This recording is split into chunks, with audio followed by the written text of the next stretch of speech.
la naissance du Christ Sauveur est source de joie. Tout le peuple attendait la réalisation des promesses. Mais c'est encore un secret que dans le cœur de Marie et Joseph. Et les autres, les troisièmes, ça sera les bergers. Il vous est né un enfant. Le premier de ces noms, celui de Sauveur, exprime l'action Sauveur. Troisièmement, celui de Seigneur, Kyrios en grec, donc de sa majesté. Ce n'est pas n'importe quel enfant. L'enfant est sauveur et l'enfant est majestueux. Le nom qui est au milieu, celui de Christ, Sauveur, un sauveur, Seigneur Christ, Christ Seigneur, désigne l'onction.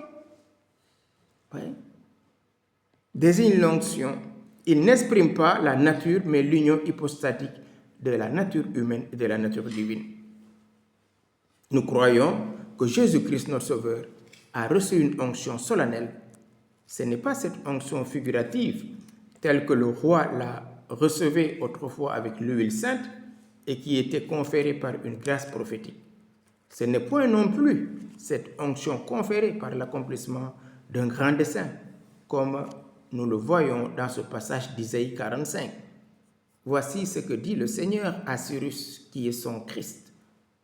Il l'appelle son Christ, quoiqu'il fût idolâtre, parce qu'il devait exécuter le décret de Dieu en s'emparant de toute la province de Babylone.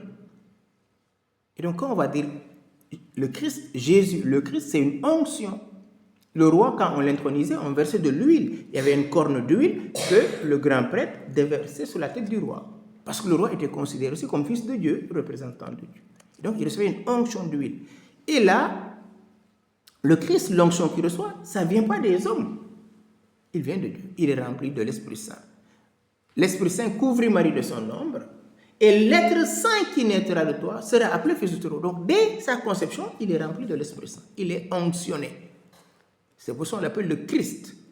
Et nous, on va recevoir cette chrismation à notre baptême et à notre confirmation. Voilà, donc voyez, c'est pas l'onction que reçoit le roi. Ça, c'est plus profond. C'est une onction solennelle.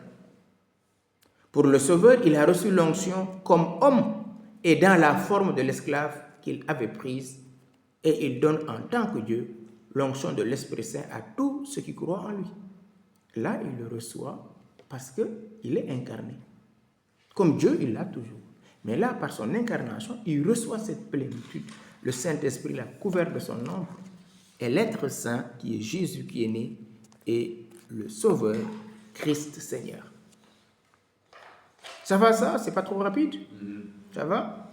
Voilà, donc quand vous entendez Jésus-Christ ou Christ Jésus, ça signifie. Jésus veut dire le Sauveur, Christ, celui qui a reçu l'onction. Et nous aussi, comme il est la tête, si la tête reçoit l'onction, si vous versez de l'eau ici, qu'est-ce qui se passe?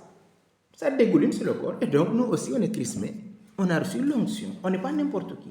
C'est pour ça que Jean va dire, vous n'avez pas besoin qu'on vous enseigne. Vous avez reçu l'onction. Vous avez reçu l'onction, c'est pour ça qu'on vous enseigne. Et c'est beau, hein? Est-ce que nous, on profite de cette onction que nous avons reçue? Peut-être oui.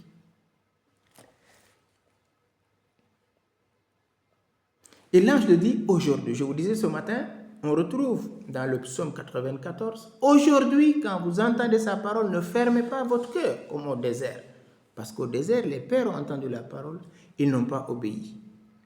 Aujourd'hui, dit Jésus au larron, tu seras avec moi au paradis. Et l'ange dit au berger, aujourd'hui, vous êtes nés aujourd'hui. Ce n'est pas il y a 2000 ans, c'est aujourd'hui.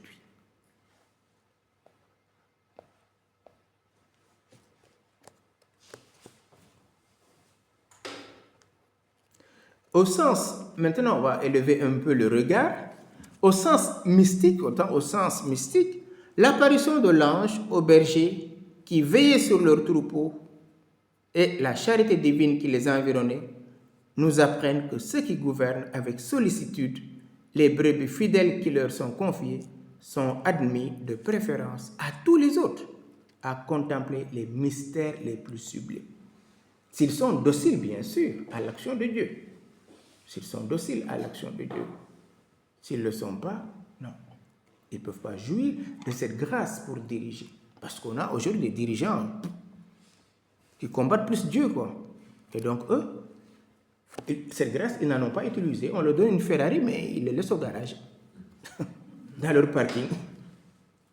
Et donc, ce qui est donné au berger est donné à chaque... Rappelez, c'est pour ça que c'est beau. Il a commencé par des pasteurs, par des bergers. Eh bien, ils ont reçu la grâce déjà. Mais s'ils ne l'utilisent pas, non. Donc, ils reçoivent la grâce pour bien gouverner. Rappelez-vous, ce très beau texte de Samuel. Dieu lui dit, qu'est-ce que tu veux? Qu'est-ce que tu veux? Il ne demande pas le pouvoir, il ne demande pas la mort de ses ennemis, il demande quoi? La sagesse pour gouverner son peuple, la sagesse. Et Dieu lui dit, ok, tu auras la sagesse. Le petit Salomon reçoit la sagesse pour gouverner son peuple. C'est pour ça que Salomon était l'homme le plus sage. Hein? Tous allaient le voir, ça avait des difficultés, parce qu'il avait demandé le don de sagesse pour gouverner le peuple. C'était pas Samuel, c'était Salomon. Salomon. Oui, le fils de David. Non, Saul, il va se pervertir après. Saul va désobéir. La royauté va être enlevée pour être donnée à David. Et maintenant, le David vient, qui voit son fils qui a combattu, qui a fait des guerres, qui a remporté. Il dit, moi je suis petit. Et Dieu lui dit, demande-moi. Il lui demande la sagesse pour gouverner son peuple. Et bien sûr, il sera sage. À la fin de sa vie, il sera perverti à cause de ses nombreuses femmes. Ben oui, il va épouser des femmes en dehors de l'alliance. Chaque femme vient avec ses dieux. Il va devenir idolâtre. C'est pour ça qu'il va devenir idolâtre. C'est pour ça qu'il va perdre aussi. Mais Dieu le punit après. Mais Dieu est fidèle parce qu'il avait promis à David cela.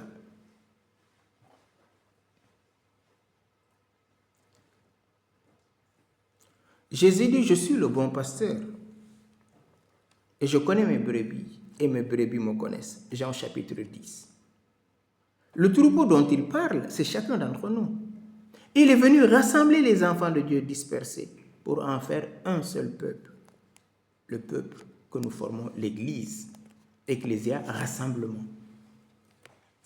Il faut nous élever à un sens plus mystérieux. Je dirais que les anges étaient comme des pasteurs chargés de diriger les choses humaines, alors que chacun d'eux remplissait cette mission de vigilance. Un ange vint annoncer au pasteur la naissance du véritable pasteur, ce que je disais ce matin. Car les anges avant la venue du Sauveur, ne pouvaient être que faiblement utiles à ceux qui étaient commis à leur garde. C'est-à-dire, les anges, c'est la majesté, mais ils vont venir pour s'adresser à ces tout pauvres, à ces bergers. Parce que le roi des rois est annoncé. C'est Jésus-Christ qui est le roi des rois. Ces anges offrent à Dieu, ces bergers offrent. Luc nous dit, ils vinrent et trouvèrent tout comme il leur a été annoncé. Cet enfant couché dans une mangeoire. Cet enfant couché dans une mangeoire va recevoir l'adoration des bergers. Et cela met dans le cœur des bergers la joie de Noël. Cette nuit est nuit lumineuse et les anges chantent « Gloire à Dieu au plus haut des cieux ». Gloire à Dieu au plus haut des cieux. Cette gloire descend et l'a couché dans une mangeoire. C'est pour ça qu'on l'entendra demain. Le peuple qui marchait dans les ténèbres a vu se lever une grande lumière, et sur les habitants du pays de l'ombre, une lumière a resplendi. Toutes nos villes, nos villages voilà, on a mis des décorations, parce que c'est la lumière qui vient chasser les ténèbres de notre existence. La lumière de Dieu, la lumière de l'enfant de Bethléem. Ce peuple qui marchait, c'est chacun d'entre nous. Tout à l'heure, vous allez voir, 18h, ça sera sombre. Hein? Attention, si vous ne mettez pas la lumière, vous cognez votre lit. Hein? Voilà. Et donc, la lumière va venir nous visiter au milieu de la nuit. Comme on va l'entendre dans l'évangile de Matthieu. Au milieu de la nuit, un cri se fit entendre. Voici l'époux qui vient. Vous vous rappelez cette parabole des 5 vierges sages et des 5 vierges insensées. Ils avaient tous leur lampe. Eh bien, au milieu de la nuit, l'époux arrive, les 5 n'ont plus de pétrole, ils n'ont plus d'huile. Qu'est-ce qu'elles vont faire? Eh bien, ces 5, c'est chacun d'entre nous. Parfois, on a de l'huile. Là, on a de l'huile dans notre vie. Mais est-ce qu'on a de l'huile en réserve? On ne sait pas quand est-ce qu'il vient. Plus la nuit avance, mais la flamme brûle. Hein? Mais après, la flamme peut se réduire. Au milieu de la nuit, un cri se fait entendre. Voici l'époux qui vient. L'époux est là, il est déjà là. Il est couché dans une mangeoire. Cette lumière qui a resplendi est le Verbe de Dieu fait chair. Lumière née de la lumière. Vrai Dieu né de vrai Dieu, comme nous le disons dans le credo. Jean nous dit au commencement était le Verbe. Et le Verbe était auprès de Dieu. Et le Verbe était Dieu. Il était au commencement auprès de Dieu. C'est par lui que tout a été fait. Sans lui, rien de ce qui est ne fut. En lui était la vie. Et la vie était la lumière des hommes. Et la lumière brille dans les ténèbres. Et les ténèbres ne l'ont pas arrêté. Une petite bougie au milieu de la nuit, ce soir, on peut faire l'expérience, hein, quand le cloître est calme. Une petite bougie, on va vous voir de loin. Regardez à l'entrée de l'hôtellerie, ce petit lumignon qu'on laisse. Eh bien, oui, c'est le signe de l'attente. Nous attendons sa venue, comme nous le disons, dans la gloire.